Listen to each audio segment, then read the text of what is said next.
एक गांव था शांत सरल और वहां रहते थे दो भाई राजू और रघु। दोनों किसान थे पर स्वभाव जैसे धरती और आसमान। राजू सुबह सूरज से पहले उठने वाला, खेत में हल चलाने वाला, हर बीज को जैसे अपना बच्चा समझने वाला।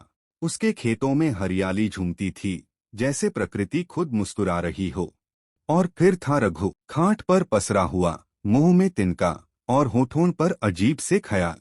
मैं तो विचारों से खेती करता हूँ, वो कहता। बादलों को देख पानी की कल्पना कर लेता हूँ। गांव वाले हंसते समझाते, खेती में कल्पना नहीं, मेहनत चाहिए बेटा। पर रघु अनसुना करता रहा।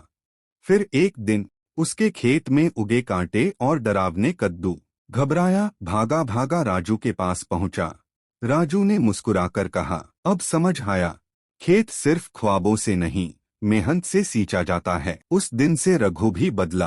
अब वो भी सूरज से पहले उठता है, खेत में पसीना बहाता है। और अब दोनों भाई खेत में मेहनत करते हैं और हंसी मजाक भी।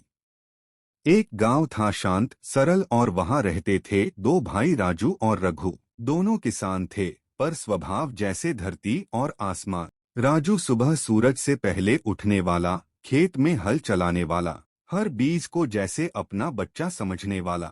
उसके खेतों में हरियाली झूमती थी, जैसे प्रकृति खुद मुस्कुरा रही हो। और फिर था रघु, खाट पर पसरा हुआ, मुंह में तिनका और होठों पर अजीब से ख्याल। मैं तो विचारों से खेती करता हूँ, वो कहता। बादलों को देख पानी की कल्पना कर लेता हूँ। गांव वाले हंसते समझाते, खेती में कल्पना नहीं, मेहनत चाहिए बेटा। पर रघु अनसुना करता रहा। फिर एक दिन उसके खेत में उगे कांटे और डरावने कद्दू। घबराया भागा भागा राजू के पास पहुंचा।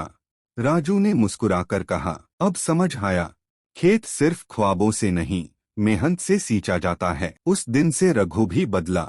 अब वो भी सूरज से पहले उठता है, खेत में पसीना बहाता है। और अब दोनों भाई खेत में मेहनत करते हैं और हंसी मजाक भी।